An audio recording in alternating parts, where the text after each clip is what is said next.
Ito mga boss, pasadya ito mga bossing. So, yung may-ari nito o yung nag-order nito is, ang alam ko, pangalawa or pangatlong order na ito ni bossing.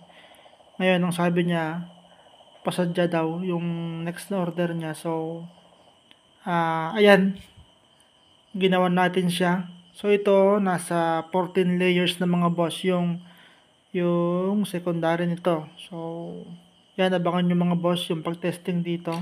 Ito nga pala yung box niya. Tapos siya nga pala mga boss, yung pinost ko nung isang araw. Ito hindi ko pa tapos, hindi ko pa maharap mga boss. Siguro bukas tatapusin ko ito. Pero yung kasama nito mga bossing, okay na. Nabenta na natin. So ito hindi pa siya. Ito yung gusto kong abangan ninyo mga boss. Yung pag-testing dito.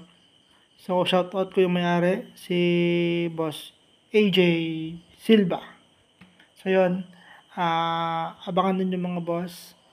Tapos, ano pa ba? Yung presyo nito mga boss, hindi ko pa alam. Pero magdadagdag siguro na lang si boss ng kaunti.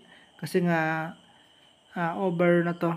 So, madami na siyang nagamit na materyales na lalo yung magnetic wire.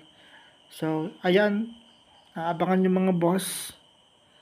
Sa bagay si bossing is pangatlong order na niya. So, magbibigay na lang tayo ng siguro discount kasi nga solid follower natin siya. Tapos, abangan nyo mga boss. Mapapansin nyo, so malaki na siya. Malaki na yan mga boss. Umabot ng 14 layers yung secondary niya. 4 layers lang mga bossing yung primary. Pero yung secondary nga, yung sinasabi ko, marami na. So, yun lang. So, abangan nyo mga boss.